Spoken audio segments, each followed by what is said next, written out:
So you submitted your DNA to an ancestry analysis company, but would you submit to the tribal chieftain who ruled your ancestors with blood and iron? Rejecting modernity, more Americans return to the romance of the primordial past.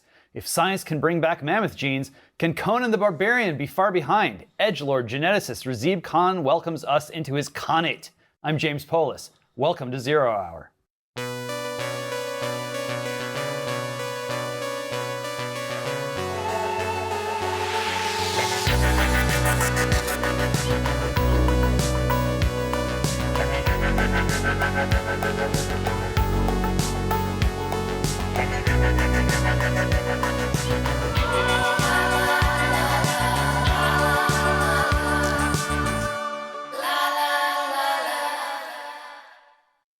In the classic 1980s fantasy adventure film Conan the Barbarian, the titular roughneck is asked, "What is best in life?"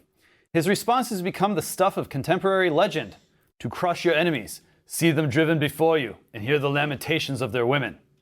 All fun and games for Arnold Schwarzenegger fans, perhaps, but back in those ancient days, they were a matter of life and death. Not just for isolated warriors, but for whole tribes, entire peoples. The clash of iron was a clash of blood, with clear winners and sometimes permanent losers among the haplogroups and genes. At a time when technology continues to distance us from our past, even as it hurls us fresh waves of migratory millions onto new shores, there's no escaping intrusive thoughts about whose bloodlines are up and whose are down, whose are in and whose are out. Racists be trippin', yes, but much more is on the line. People without identities, or with identities assigned to them by their overlords, are less likely to be docile bug folk than it seems, and more likely to be like Conan, biding his time and building his strength, until one day it's his turn to rule. The wild popularity of things like Ancestry.com and 23andMe cuts two ways, much like a barbarian's axe. Mere entertainment to some, but evidence of a much deeper longing among others to glimpse their origins before they're swept away or lose their meaning. It's hard for me, at least, not to see in this an increasingly panicked response to the spiritual upheaval in American life. People afraid that mainstream religion won't give them the juice look to pre-Christian times in the hopes that something more innate than a confession of faith can show them who they really are. Who knows? Maybe those old pagan gods are waiting to give them back some berserker rage. Careful what you wish for. As much as we care about genes, genes don't care about us. The god they worship, if they could be said to worship at all, is the barbarian god of war. Here to peer into the mists of time without getting burned, one of my favorite geneticists and a student of tribal loyalties, ancient and modern, Razib Khan. Razib is CXO, that's Chief Experience Officer of Generate, and has a Substack, Unsupervised Learning. He has written for the New York Times, City Journal, India Today, National Review, Slate, Unheard, Quillette, Nautilus, and The Guardian on an equally broad range of topics.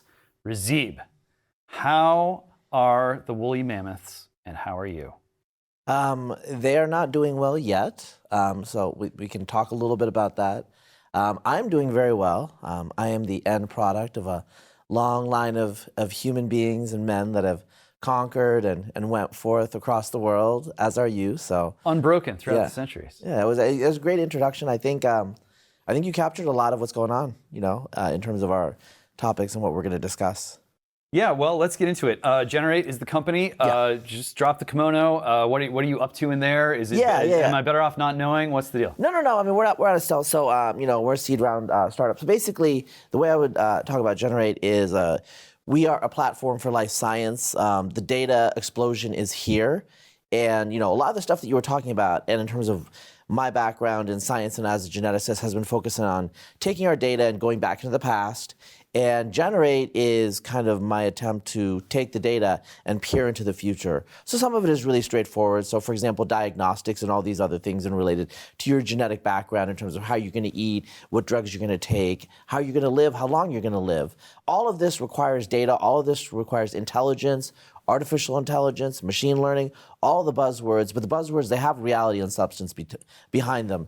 And, as you and your audience probably know, life expectancy in the United States is going down. There's a lot of reasons for that. but we obviously have some work to do, and Generate is an attempt to be part of that. As far as the other stuff that you were talking about in terms of unsupervised learning, that has to do with my interest in history and how that merged with genealogy and genetics. And obviously, compared to 20 years ago, this is now part of our lives. It's part of our consumer lives. You're talking about 23andMe, Ancestry, Family Tree DNA, all of these companies. More than 10% of Americans have done these tests now. I think it's closer to like 15%. So, it's something that is confronting a lot of us. And so I'm here partly to interpret it and, tell you all what it means. Is it weird to you that so many people are willing to just like mail off their genetic code to complete strangers, corporations? That this is maybe one instance where you don't want to just like click through the T&Cs and hope for the best. Yeah. So, if you have your, identity stolen, you can kind of recreate it. If you have your genome stolen, obviously. Someone else can recreate it. Yes, you're not going to change that. So yes, part of me does say that it is rather strange, and there are a lot of people that are quite privacy conscious. I get the question all the time, and I'm candid. I'm like, if you really care that much about your genetic privacy, don't do it. Because no matter what the assurances that they give you, don't believe it. Okay, this is like the candid truth. I myself do not care too much about privacy because I don't think I'm going to become a politician or a warlord or someone to be targeted. So actually, you can actually look up my genotype online. You can look up all my raw data. For most of us, it's probably not that big of a deal. But there are people for whom it's important not to have that information out there. Like long-term insurance. That whole subfield of insurance is actually gone now, apparently, because of information arbitrage. GINA, the Genetic Non-Discrimination Information Act, I think, under the Bush II administration, made it so that people could get genetic testing to see what degenerative diseases they might have. Sure. And when they found out, they'll buy the insurance. But the insurance company couldn't use that information or ask. Right, so that asymmetry made it so that it just wasn't a viable business. So it's starting to affect our lives on the margins. And as many of your viewers probably know, there's things like prenatal screening that are now ubiquitous. We don't even talk about it, but every woman over 35 is recommended to do it. Many women under 35 do it. You just take a blood draw and they figure out if the baby has Down syndrome, some other conditions, and it's not really spoken of in the broader culture. It's just part of our world. So playing God without even talking about it anymore. That's kind of, it is. What progress? Does any of this stuff have like bad or sketchy national security implications? Are any of these companies like foreign companies that are like really happy to just keep adding, like the grinder sort of syndrome, but with genes? Yeah, there have been some issues with China. So Beijing Genomics Institute is a company that's, you know how the Chinese are with their, industrial policy. And so it's heavily connected, obviously, from what I know, to the Communist Party, People's Republic of China government. There are people there that are associated with the government. There are also great scientists there, right? So you have both. And what the Chinese calculated or believed about more than a decade ago, is they had an opportunity in genomics. Obviously, with things like nuclear power, we have massive advantage. Decades of advantage, right? But genomics is a field that's only been around for 20 years. So it's nascent, or it was nascent, and so China decided to go all in on it, and they did. And they've kind of created a genomic superpower there. And they were everywhere for a while with their machines and like companies like Novogene, which were operating in the United States. And there were some issues with data security from what I've heard. There were some issues with American companies that used their machines, and there is a belief, and actually, it's not just a belief. There's evidence that some of that data was taken to China. So yes, Chinese do have.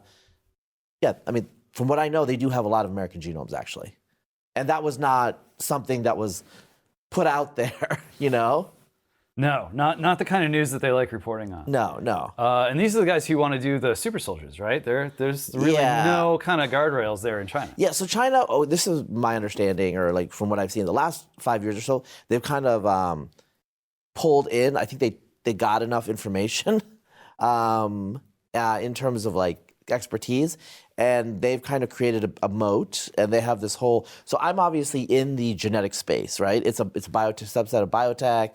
I've worked for consumer genomics companies, and China, they have their own ecosystem now, and they don't need us. They do their own thing, and they're progressing. And I will tell you, and I'll tell your viewers, I have a friend who's a journalist, and there's a lot of weird rumors coming out of China in terms of they can't find certain things out. So yeah, they do in fact believe, or he believes, I just gave away the gender, he believes that there's a lot of stuff going on there that we don't know about, actually. And I suspect that's probably true. Like, you know, the CRISPR, the babies that were gene edited in China, and they put that scientist in jail for a while. He disappeared. Now he's back. Basically, from what I've heard, he's kind of a scapegoat. A very naughty boy.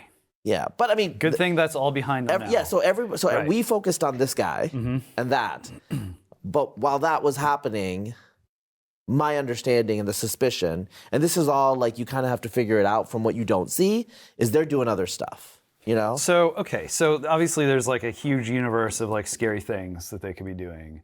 But it seems like when you think about it, like it's really not that huge of a universe. Not like, yet. There are probably like 4 or 5 particular scary things that they could be doing. So there's like super soldiers. There's like man-animal hybrids, like always a popular sort of sci-fi concept. There is like those two might be related. They might be related. Well, and so to keep going in that direction, then there's like full-on cyborgs, Robocop. Sure. What else is there? What am I missing? I mean, they could do bioweapons, targeted bioweapons. Right. And that traditionally has been not something I'm scared of, but now I'm getting a little worried about it. So what changed? COVID? Yeah, and also we're getting much better at genetic engineering, like way better than we were, you know, because of CRISPR and stuff like that. And so just our toolkit is much better, and the targeting is probably better. I still think it's a relatively clumsy way to do things, but I'm not dismissive like I would have been 10 years ago. Okay. So like, what's a non-clumsy way? Well, I mean, a non-clumsy way. I mean, look, if you want to target someone, right? It's still easier to hire someone to poison them or whatever, right? Now, okay. So what I'm saying is, like, let me be explicit. Imagine you design a disease that's targeted to an individual. I mean, you can find my genotype, okay? If someone out there wants to spend billions of dollars to target me, it's too late for you. Yeah, you're done. But you create a disease, you infect them, and it's long acting, okay? And let's say that it causes like pancreatic cancer within 5 years, pretty much guaranteed. Pancreatic cancer is really, really pretty much fatal. Painful. Okay, how do you trace that? Yeah. Okay, so it's a 5-year delay. Within 5 years.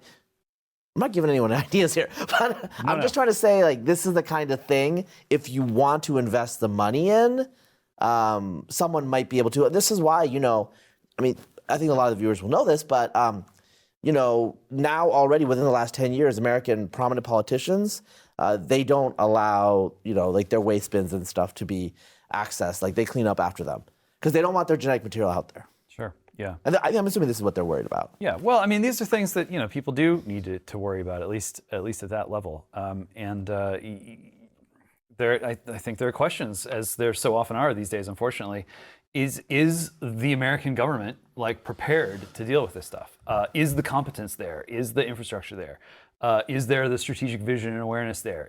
Do we have enough resources, not just sort of sucking up all the data from all the other countries, but do we have people on the ground? Is there any way that we can actually build relationships so that we can stay on top? Well, so there are people on the ground. Like I know I have friends that are in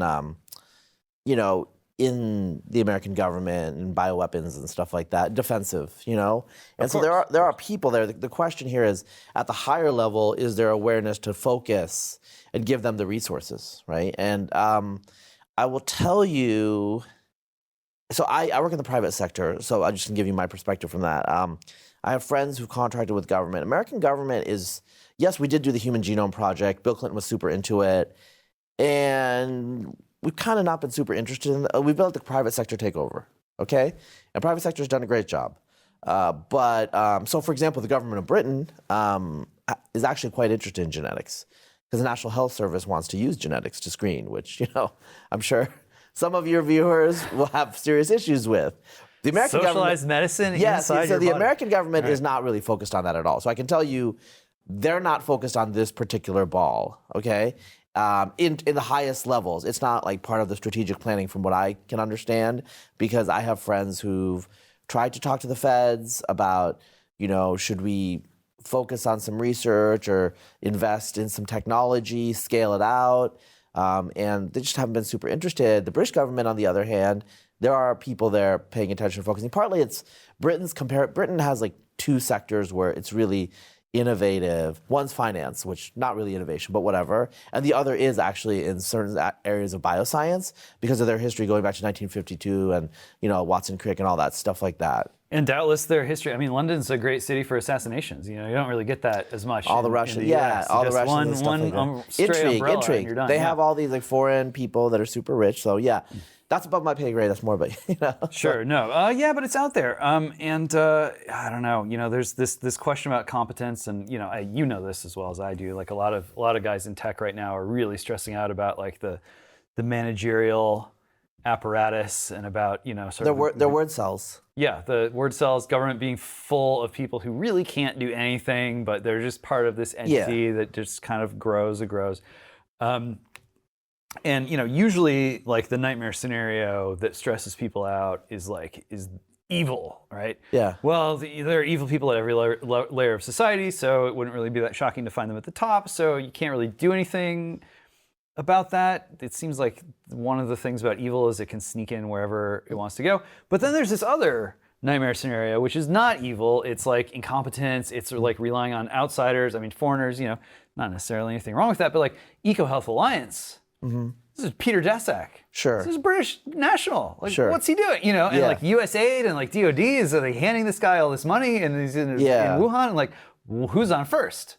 Does anyone even know? Yeah. So you're bringing up an interesting point because you're thinking about nationality and national identity and loyalty and all these things. And the issue in science is it is also a global community, and that's a separate identity. So there's identity as scientists, which transcends nationality, unless you're Russian, apparently. But anyway, that's a little weird. But you see what I'm saying? Like there is that tension. They don't want pancreatic cancer. Yeah. So, but there is that tension where science is objective, it's universal, it transcends borders. Even during the Cold War, they tried to think of it that way. But of course, during the Cold War, the Russian physicists, they worked on the Russian atomic program, right? And so there is also that aspect. But right now, science, at least in the United States, but also like to a great extent Europe, it is kind of a globalist, universalist culture and enterprise. So it's a little, people don't tend to think of it that way. And so, I don't know. There's a tension there. Yeah. So, I mean, I don't want to push it too far, but do you think there's anything dicey about having, like a non-American citizen in charge of like the main umbrella organization that was involved in gain-of-function research in China? I think that there's some serious problems there. Even within, yes. Look, I'll tell you guys, I've told this story, so I can just tell this now. February of 2020, I was on a Zoom call with some friends, scientists, academic scientists, geneticists, okay? And one of the guys, look, I'm friends with Alina Chan. I haven't dug deep. It's not my part of my purview, so I'm not giving special expert, commentary on this. But, one of the guys did work in pathogens, and he just was like, my mentor said that he thinks there's something really fishy about this. This is in February of 2020. And by the way, these guys are all liberal, progressive types, right? And one of the other guys was like, bro, you need to just be quiet. We can't talk about this, And so there's a lot on the call, bro. Yeah. So there was some weird stuff there. So people have always been suspicious. Within the scientific community as early as, basically since the beginning, there's just been, what's going on here? So yes, there was information control, and it was like, oh, this is kooks, these are kooks. But the reality is they weren't kooks, they were mainstream scientists. And now we know that there are a lot of mainstream scientists that have a lot of questions, right? And so how this is done, how it's executed, there was no central planning. There was no conspiracy, there was an anti-conspiracy. It just kind of slowly came together and people weren't paying attention. And so I think this is one of the reasons, you're pointing out some really weird congruence of facts, right? I think part of it is just it happens step by step organically. And yes, it looks really bad now, but it's because no one was focused on it. We hadn't had a major pandemic, supposedly.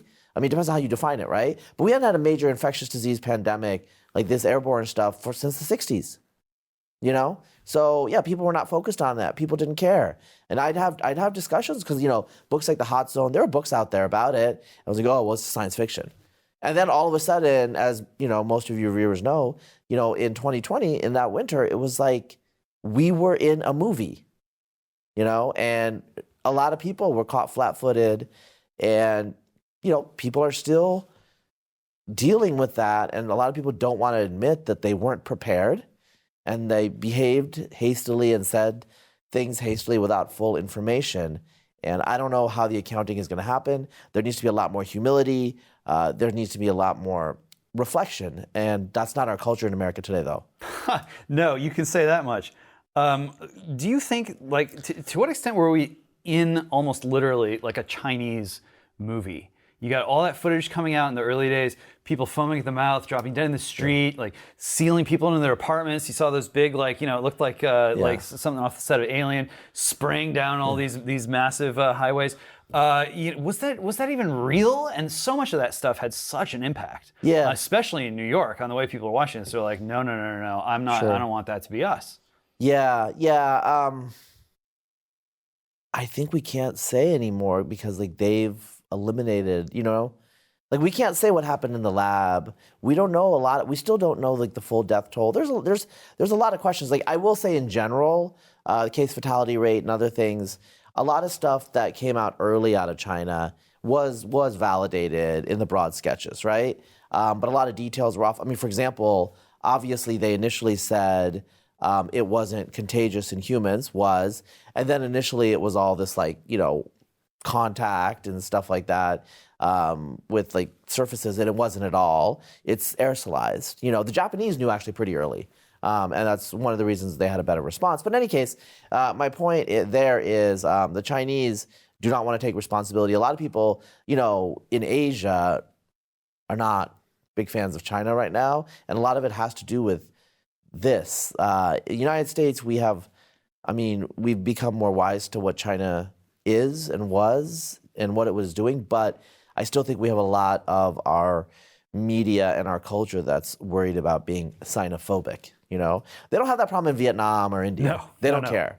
You know, and they're enraged. Proudly xenophobic. For how many centuries? They're really enraged at what they think China is responsible for it and whatnot. Right? I don't know for sure, but I can tell you they definitely think that. Well, you know, we could go deep into COVID, and I am tempted to ask if you think that, like, was it Omicron that came out of South Africa, and they're like, oh, it's okay now, it's going to be fine. But what I really want to talk about, to sort of cap this off, not a lot of real sort of xenophobia in the U.S., I think, in the grand scheme of things. Yeah. And it's especially when it comes to COVID, there's a little bit of like, but I think people feel like ultimately, yeah, it really sucked, but now it's over. And like we want to move on. Like Americans often do. You just want to forget, you know, put the trauma in a box and move on. But there also isn't like a huge amount of like blaming the global scientists either. Sure. Maybe that's just because there's no sort of Fauci of planet Earth to like pin it on, but. There hasn't really been this animal. Oh, it's those scientists. They get together and they cook up all these plans, and they're transhumanists. They want to destroy us all. Hasn't been a lot of that, which, you know, maybe a little bit more would be deserved. I can't say. You would know better. My question is, what does the international community of leading global scientists want? What do the geneticists? What do they want? Where do they want the research to go? I don't think that there is a, so it depends. Like I will tell you, I mean, I think you guys know this, but there's differences within the international community now. So American science in particular, and I don't think I'm like speaking out of school here, is like super woke. I mean, Europeans don't know what's going on in terms of, European scientists. It's that bad? They could be socialists, but they're just like, what? You know? Mm-hmm. So even like people in Australia don't, you know, I can give you examples. Like I have a friend, and, you know, the lab that he's collaborating with has a big collaboration with an Australian lab. And basically, you know, they know that he's more like not on board with the woke speak. And you got back channel questions like, what are they talking about here? I don't understand. Because there were just some stuff that they were saying. Not up on the lingo. Yeah, so first of all, that's going on. In terms of American scientists, and just academia in general, I mean, okay, what is it supposed to be about? It's about truth, you know? What you do with the truth, that's a separate thing, but, you know, we're mad scientists. We're supposed to find out the truth, but right now, especially among the younger cohorts, you know, they're interested in social justice, equity, all that stuff. That's what they say, and that's their aim, you know? They're already doing things like retracting things out of publications. They have like these weird Kafka-esque ethical guidelines of the papers. There's just all sorts of weird things that are happening. How high up in the ranks have they penetrated at this point? I mean, okay, there's different layers. There's some people just go along with it. If you include that category, they're everywhere now. Okay, there are true believers, especially the younger ones. So there's generational turnover. I mean, an example I'll give you guys is, okay, something like trivial that probably most people don't think is important, like standardized tests. They're getting rid of them because of equity. And you know, a friend of mine was saying that a bunch of people in his department, they had to have a faculty vote to get rid of them, and everybody voted against it or voted to get rid of it except for him. But most people that he talked to thought it was stupid and that they should keep it. And so he's like, well, so why are you voting to get rid of it? And they're like, well, you know, even if it's anonymous, I'm worried people think that I voted to keep it. So they'd rather get rid of the test than get rid of themselves or risk. Yeah, because they're scared. Yeah. So they have like true beliefs, and then they have beliefs that they feel like they need to conform to. Now there are some true believers that like are kind of dictating things, you know. But a lot of these like people who grew up, you know, in the 70s to the 90s to the 2000s, they remember the before times, and they were fine during the before times. But now these are like, you know. So I would say he's an ex-friend, but you know, he was like, we need to listen to the youth, and I was like, no.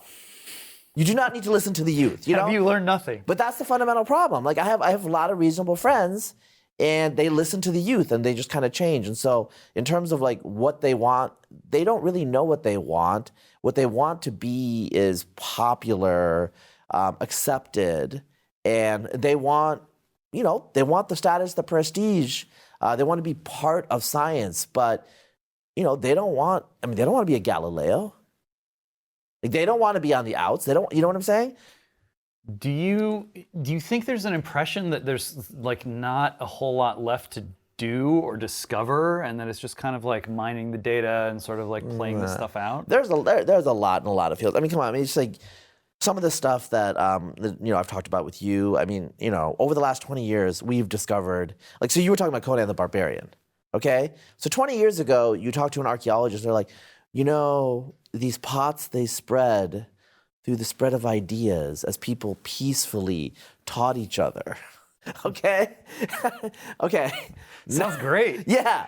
Now we have ancient DNA from people. So we had one human genome 20 years ago, right? Now we have like 20, 30,000 ancient genomes. Right? That's how far we've come. And so it's like, you know, my company, it exists. And, sorry, ancient counts as what now? How far back? Let's say more than 500 AD before. But we have genomes. We have a human genome from like 400. We have human genomes from Spain 400,000 years ago. Okay? Old. Yeah. Right? So we didn't have one single genome, modern genome, 20 years ago. That's how far we've come. In terms of modern genomes, we have like probably like 1 to 2 million right now. Okay? But so we have all of this information, and what we found is people, you know, Conan was right. It was the Hyperborean age. It was, I mean, it's not an age that we live in today, but this is who our ancestors were.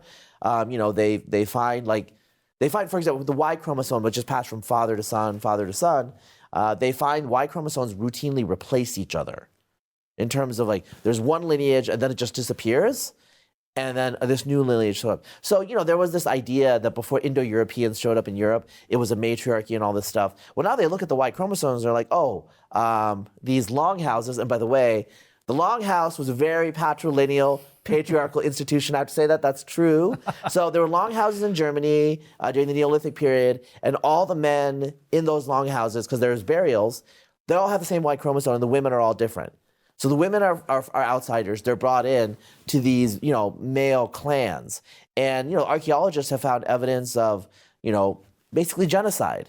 You know, like whole tribes wiped out. This was the human past. So it wasn't, fuzzy, warm, and, gentle. It was brutal. And we really moved past that in a lot of ways, But the evidence is in our genes. The evidence is in our genes. Europe has gone through multiple waves of replacement since the last ice age.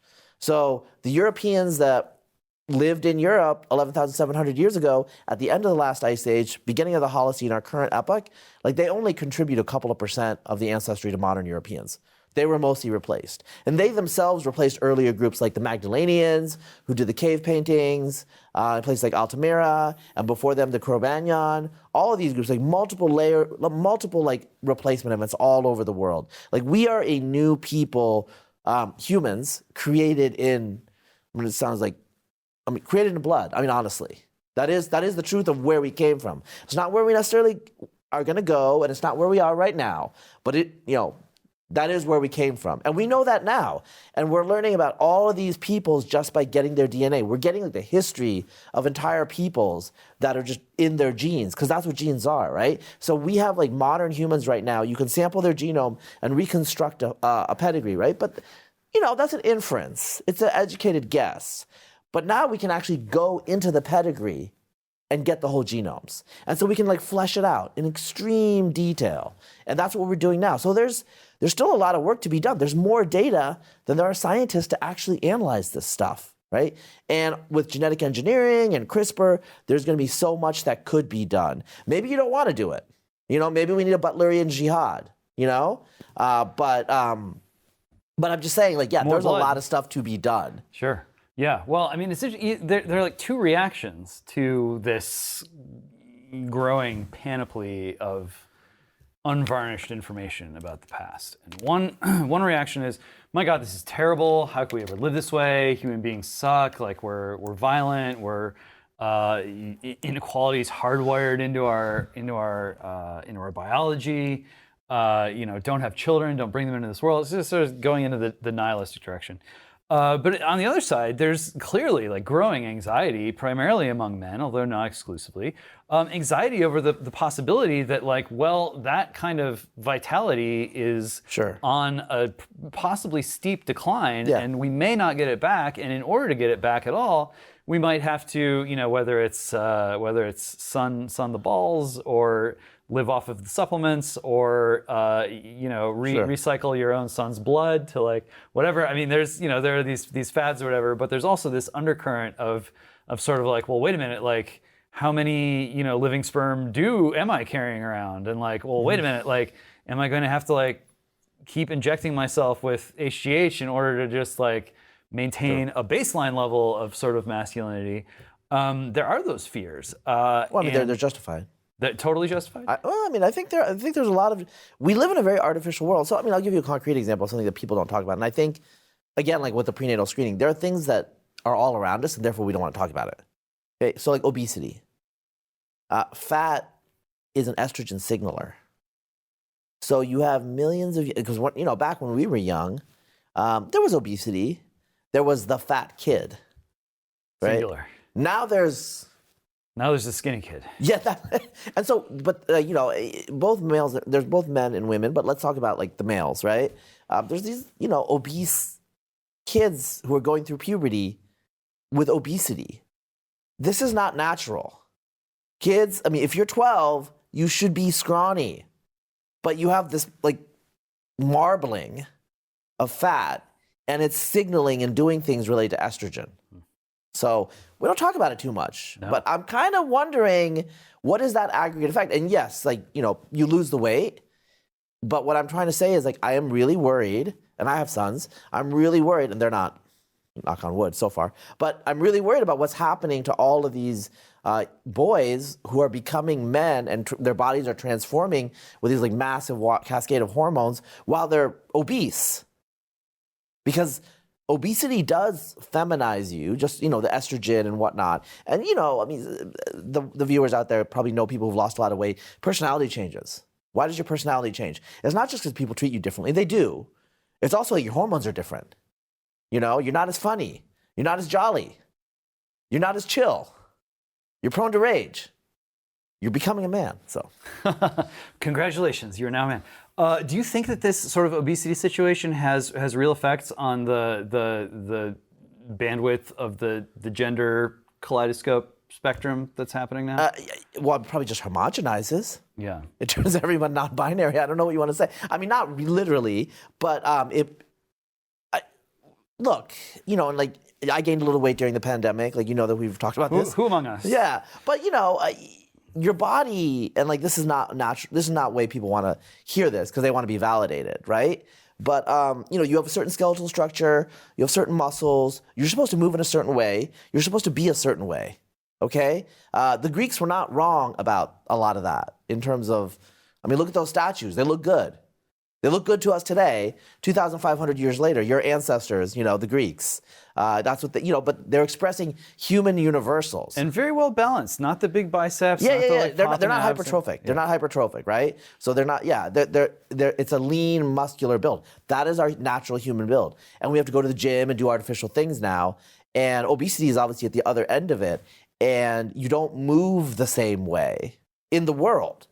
Like, that's just like a concrete thing. You don't move the same. Yes, you can't go upstairs, but just even like getting up, it's like weird, you know? And obviously it affects your hormones, and it changes you, changes your personality, it changes your development. For women, I know, well, actually both men and women, I don't know too much about the male part, but it affects their fertility. So it's a massive problem, and we should actually talk about it probably as a culture, but it's hard for all of us to talk about it, and you don't want to judge people. And you know, life is hard enough. Not too hard. Yeah. I mean, a little goes a long way, right? You look at like the fitness influencer scene on like TikTok or wherever, even on Twitter. Is this like a net good? Do you think? Is it mostly just sort of like more content for the content mill, or are you seeing any signs that like maybe the curve is? So I think fitness influencers, Instagram, TikTok, all they're reflecting a reality of what people aspire to be, but whether they can actualize it, we're not.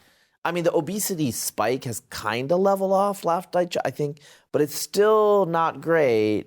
I mean, if you know, like, since, I mean, we're both Gen X, and it's, I mean, it's gotten bad over the last generation, and you know, we've been focused on the war on terror and all these other things, and we've just become a very fat nation, just gradually, you know, and I think, you know, on the left, there's, you know, cultural movements, fat acceptance, the inclusion part of it. But on the right, you know, I do think, you know, big gulp conservatism of you know, Sarah Palin, sure. Which was like, I understand like where that was coming from in terms of class resentment and like Bloomberg can't take my 48 and ouncer away. And that sort of thing is like, that's probably counterproductive, right? Like, you don't want, but ultimately, like, you know, if you're a conservative, it's about individual responsibility, but it's also flourishing as a human being, you know, like, you know, having a family and kind of like living, going through the stages of life, right? And just like, you know, sitting in front of the TV, I'm just giving like an example, but eating Doritos and drinking beer on a Sunday and being morbidly obese, I mean, that's not what we want to conserve, is it? You know? But that's a hard thing. Nobody really wants to say that. But our presidents tend to be, not all of them, but we're going to get there, but our presidents tend to be thinner. You know, our politicians tend to be thinner. Well, you sort of like make the first lady do the fitness programs, and those never seem to work, do they? Yeah. I don't know. I mean, they haven't so far.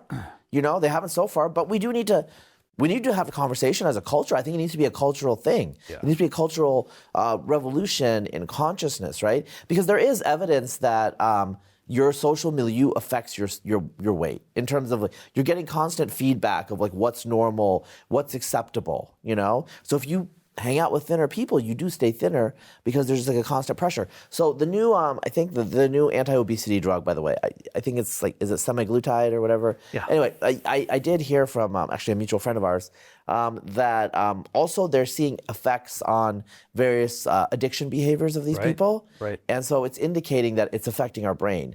Now, I haven't taken it myself. I know people who have taken it. This is becoming a massive thing. Now, I'm not opposed to it because obesity is a massive problem, just like I said. But it is kind of sad that we can't figure out a way to just have people live a healthy life because our ancestors did. Like, we're genetically not that different from the 1960s or 50s. Yeah, I don't know. I mean, there was a lot of war, a lot of running away, a lot of having to like go out and kill things to eat them, working the fields. You know, you really had to rely on your body more. And that's just, I don't know. It's hard to bring that back in a non-ritualistic way and like a functionalistic way. Yeah, yeah. I mean, you know, I work at a desk. And, you know, my butt gets a massive workout now. It's like, it's just there, you know, all day. It's always there. I have to, so, I mean, I work from home now. When I did work in the office, I think it was actually better because I would periodically just get up and walk around the building just to be more active. But when I'm working at home in my office, unless I have like a call or whatever, I just like cocoon and I go heads down. And there's a cyber world out there. And, you know, I have to make a proactive effort to go out and run, go to the gym, these sorts of things. Otherwise, I'm just going to veg for like, you know, 8-9 hours in front of the computer.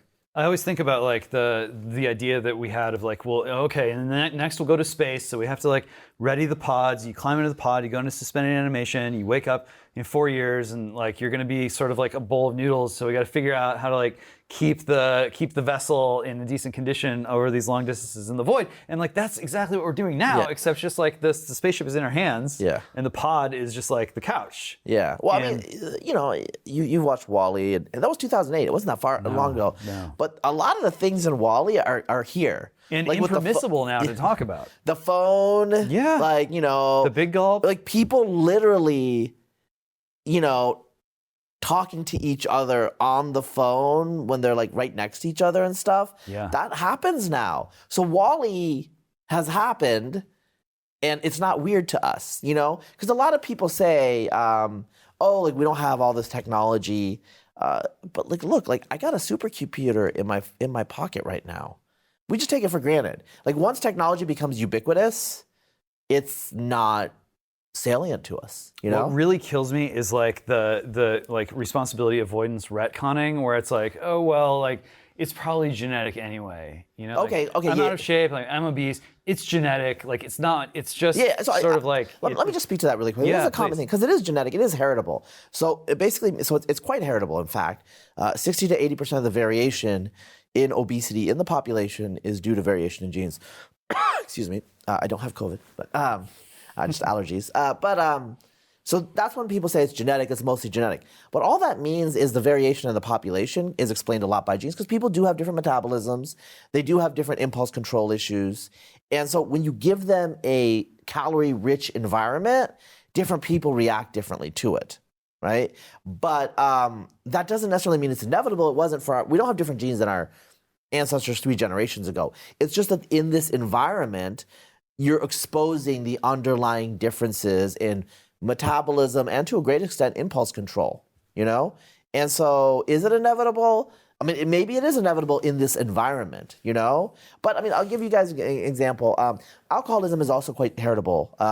But if you're raised in a Mormon community, you're going to be much less likely to be an alcoholic than if you aren't. And that's just because Mormon communities don't have alcohol. So the opportunity doesn't present itself. So it's irrelevant that you have this, like, you know, addictive relationship to alcohol.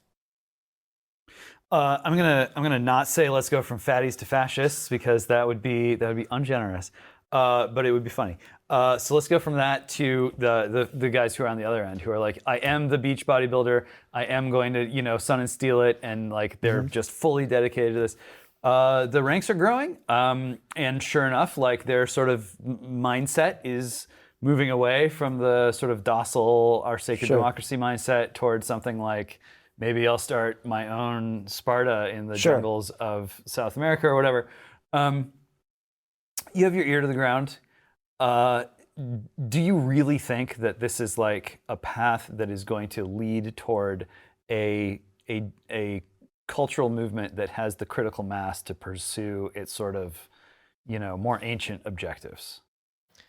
I want to say, I'm going to say no. I don't want to say, I'm going to say no. Because, I mean, I do think it is attractive, but a lot of these guys are LARPers. Not all of them. Like, especially like the visible influencers are obviously living the life. But first of all, not everyone can monetize, you know, that sort of thing, that sort of lifestyle. And so, like, how do you operationalize this in your life? And in American society, you know, even the military is becoming feminized. Let's just use that word. Sure. You know, so a lot of these guys, I'm friendly with a lot of these younger guys. They live like very dull pod lives. You sit in the trailer, you use the joystick, like, I got video one, games. and And I stopped playing video games in 1995. I have to say, I think that's one of the best things that I ever did. Just in terms of like, people are like, oh, how did you have time to read books? Well, it's like I have no idea about these like things you play, But but I think that I understand the impulse. We do have a crisis of masculinity, a crisis of manhood, what it means to be a man in this world today in America, in Western civilization. I think we can all agree on that. Details we can disagree. And how are you reacting to it? Some people react in various ways. What you're talking about is like kind of a retro-reactionary pagan reaction. Some of it is not even reconstructive. It's kind of like a new configuration of this ideal. What I will say is sometimes it becomes a caricature of manhood. So I will say, like, my ideal of of being a man is someone who takes care of his family, who has honor, who's not, you can be a little silly, but basically there's a level of seriousness to you, So if you want to be Sparta, like, let's think about this literally.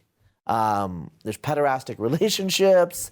Men and women have really weird relations. They don't live together in Sparta. And yes, I understand that some of these people want to do that. They want to walk away, MGTOW and all these things. But the reality is there is man and there is woman. And this is how the species continues. And this is how it will continue, right? Unless we do some bioengineering.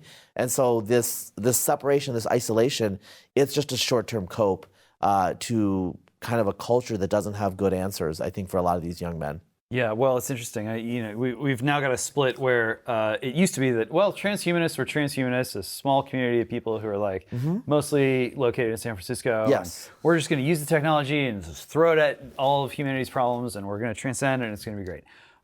That's not really.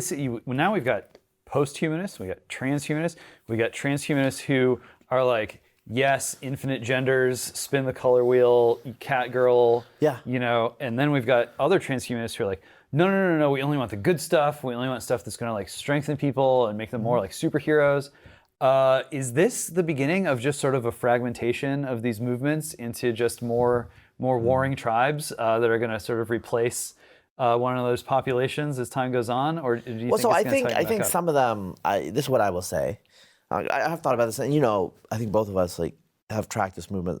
Like, I would say I've been transhumanist adjacent since like the mid 2000s. Like, I lived in the Bay Area, and I moved in those circles, and you're right, it was like a little tiny thing, and now it's part of the broader cultural discourse, right?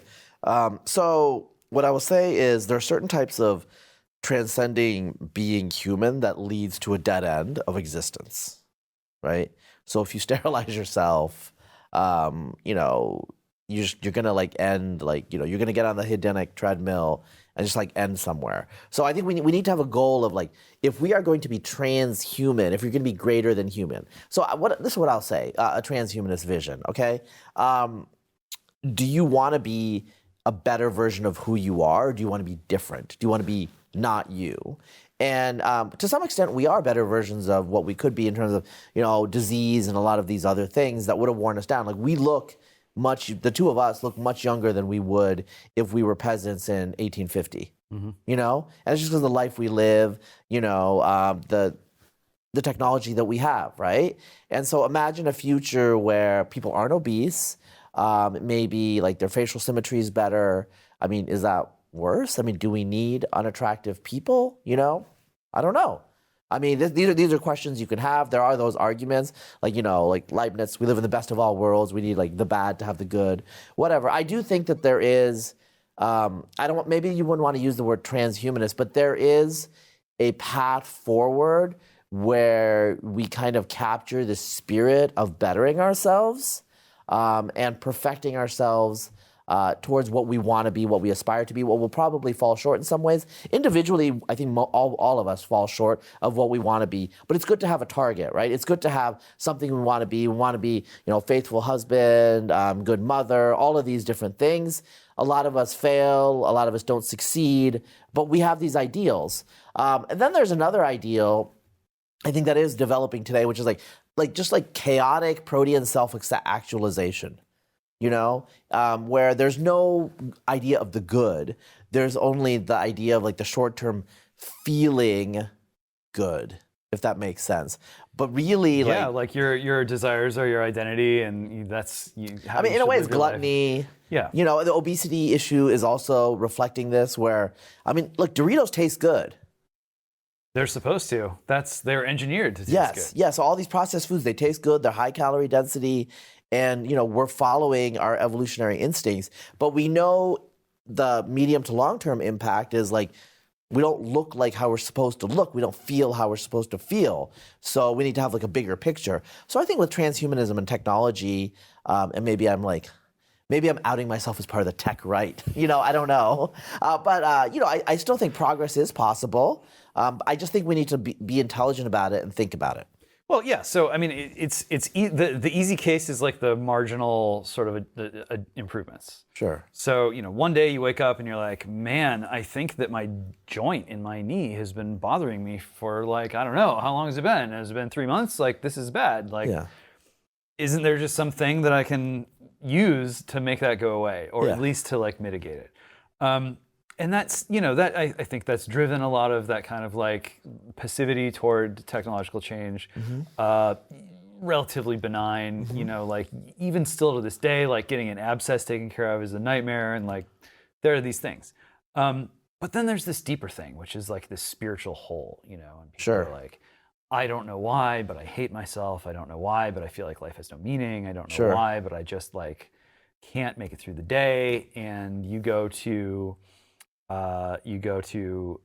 like the medical industry, and the medical industry says drugs.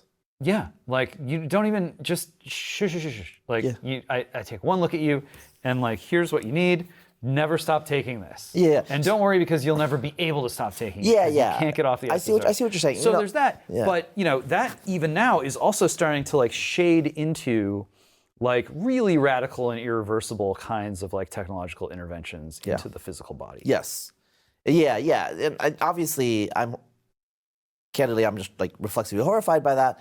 And I think like I myself, so I'm not from like the Ritalin generation. I'm a little too old. I mean, all of this stuff. I think we need to have a national conversation. And this is actually coming back to like a common thing where certain medical interventions are happening in our society, and they happen so fast that we don't talk about it.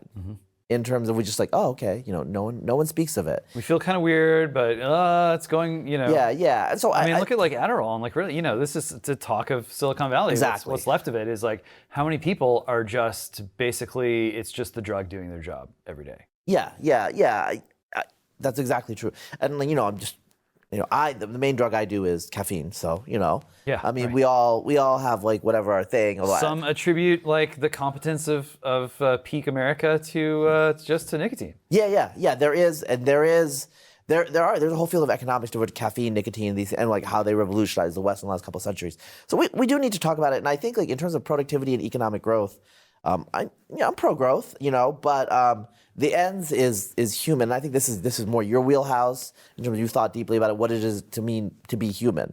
And we in America, I mean, we're like, I don't know, like America's a lot less religious than it was, and the fact that it became less religious so quickly, to me, is kind of indicative that there was a shallowness there. I'm going to be honest, Sure. That it happened so quickly. And maybe this, maybe they're just leaping between two vines of like a religion that they think has been hollowed out, and some new religion that's going to be the real one this time. Yeah, and so I'm here as a scientist, and we're talking about science, but I do have to say, when I talk to friends, younger people, and like we're struggling to like make it in the world and everything like that, and have like on the right, and because that's where I am, McMansion republicanism, right? Where it's like you have a big McMansion in the exurb, you got a big like SUV, and you go off-roading on the weekends, and that is like the good life, and that's okay, but there's an atomization and emptiness there, like you maximizing your income and kind of like detaching yourself. Maybe you go to church for like 4 hours on Sunday or something like that. That's your community, and that's great. But we don't have like thick communities anymore. So a lot of what you're talking about, the isolation, the depression, the nihilism, I do attribute it to the fact that we are a social organism. Like, this is our evolved nature. If you're religious, you can say this is how we were created by God. Either way, this is our nature. We are social. And yes, we do have social media, but social media is not reality. On Instagram, I'm eating a lot of bright, beautiful food all the time. And, there are no poor people. It doesn't smell bad. Like, it's an artifice, right? And so reality is important. And I think I think a lot of us have been talking about it. A lot of us, have been thinking about it over the last decade or so as we lost touch with reality. And now we're talking about these headsets and the cyber world and stuff like that. And I don't want to denigrate all the social media in totality. I know so many people from high school and I've seen what's happening and you can reconnect with people. So there's upsides, there's great upsides. I don't think we should abolish it, but we need to keep it in perspective. We need to not forget what being human is actually about. The fertility crashed after 2008 and has never come back, And I know people, you're talking about these guys that want to, be Spartan, Well, Sparta disappeared because of extremely low fertility. Yeah. So it's you're focusing on yourself and you're improving yourself to such an extent that you forget to produce the next generation. Oh, and then you're tossing babies down the well, leaving them out on the hillside to die of exposure because they're not going to make the cut. You know what? Speak respectfully of your ancestors. These barbaric practices. Well, no, I think there's serious questions here, and the hollowing out of religion that you described does seem to track pretty closely with the fertility trends, and not because there's a dungeon where the women folk are kept to keep that birth rate above 3, 2. I mean, this shouldn't be an onerous task throughout the sweep of human history. 2 or 3 was table stakes. Yeah, I looked at the data recently, and we, Generation X, Xennials or whatever, older millennials and Gen X, there was a baby bust in the 70s, and then it kind of bounced back in the 80s, and up until about 2008, we were at replacement, so it was C-. We were above fail, right? And then it crashed, and now we're a lot of these European countries that we used to, in my day, we used to be oh, Europe, they have low fertility. Yeah. Well, we have low fertility now. We have lower fertility than France. Yeah. What is going on here in America? Well, I don't know. I think it's hopelessness, but also, when I was a kid in the 1990s, I thought the internet, people would be reading great works, great books, and, meeting brilliant people, and there'd be this synergy, this agglomeration of talent. And, also you could find your the perfect match. These systems, these algorithms would match you to the perfect person. So everything would improve. What I didn't realize was half of it was going to be porn. Which, okay, in hindsight, it'll match you with the perfect person. Yeah. As far as the dating apps, there's a lot of social science that basically we're just running in place, and we don't need to get into the details. I think a lot of us know what that means. People are screaming at each other. In fact, we have people are probably reading less. So a lot of these technological utopianism that we imagined from the information superhighway in the 1990s have not come to pass, despite all the great things, right? And so again, technology is a tool. What you do with the tool is dependent on you as a human being, and those are the conversations we're not having very much. There are some people in some corners of the internet and some fuddy-duddy people, both on the left and the right, that have these conversations, but they're very marginal. The center of American culture is kind of to embrace the technology and satiate, like a satiety and gluttony of information, of food, of housing, of everything, except for interpersonal relations. I sound like Rod Dreher or something right now. I don't know what's happening to me, but anyway, but you know what I'm saying. I do. Well, so thick community sounds great, sounds good on paper. When it's not there, you miss it. When you have it, you're sort of oh, how do I get out from it? Yes, the village is insufferable. Early Stephen King novels, always my example. And he's really harsh on the Christians or whatever, but that's not really. It's village dynamics. Everyone's spying on everyone else, and it's high school writ large. Yeah, so it's you're really in the pod But we are in the pod with cancel culture and stuff we have the worst aspects of the thick community, but none of the community. Yeah. 2 models, right? So model number 1 is when times are really good, we will have thick community. People will come out of their shells, they'll be more confident, they'll be more gregarious, and more money to throw around, people will be in a better mood, more dancing, more children, more love is in the air, the baby boom, or the 80s, or whatever. Model number 2 is like, well, actually, no, like the good times, everyone goes to the rave, maybe there's some abortions, nobody really is there for the family formation, they're not looking for a mate, it's just kind of like, it's effervescence, and then it goes back to normal. It's when the bad times come. It's when you're under attack. It's when the enemy is at the gates. It's when one of your children gets like picked off by the enemy tribe or something. It's when you fear that if you don't sort of have more children, then that's going to be it for your. So like, how do we weight these things? Is it kind of a little bit of both, or more one than the other? I think it's a bit of both, right? I think we live. Okay, a lot of the things that we're talking about the extreme ends. So. I was thinking about this earlier, inequality, okay? Video games that have no inequality, people don't play.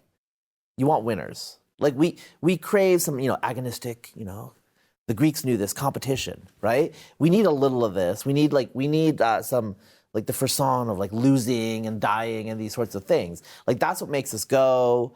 And so inequality is baked into our genes, okay? That is just the truth. But we're not like gorillas where there's like an alpha male and there's harems. Yes, there are like expansions in the human genome that indicates this periodically happens, but in general, we actually are more monogamous. So we are an ape that needs this like golden mean, this happy medium between like hyper inequality and total flat egalitarianism. So for the science nerds out there, gibbons have flat egalitarianism. We're not gibbons, but we're not gorillas either. We're in the middle, and we need regulatory systems. So you were talking about throwing babies down the well and this sort of thing. Obviously, Christianity and other movements arose to like the ancient Egyptians. By the way, your Greek ancestors used to make fun of the ancient Egyptians because the ancient Egyptians were notorious for not doing infanticide. They were like really weird. Like everyone's like, those Egyptians strange. are weird. Truly bizarre. Yeah. And so, but I'm just saying that we come from a bloody past, but look at where we are now, so we can progress, but we still have some of those instincts, and those instincts are human, and we can actually, competition in this capitalist system between firms, people working in a company and competing, labs and science competing, that's still there. We just need to channel it, and sport, channel some of it. We just need to not let it get out of control. So I think, some of the sports stuff, for example, just to give an example, like some of this football stuff is a little out of control, okay? And I think it's like the emptiness of other things in our life. Well, in spite of it all, I find it strangely comforting that we're sort of caught in the middle with one another. Razib Khan, I see zeros on the screen. That means it's literally all the time we have, until next time at least. If you found this conversation meaningful, deeply meaningful, please consider becoming a BlazeTV subscriber to help us generate more content like this. Go to blazetv.com and use the code 0hour20 for $20 off your first year of BlazeTV. That was Razib Khan. I'm James Poulos. This is 0 Hour. May God have mercy on us all.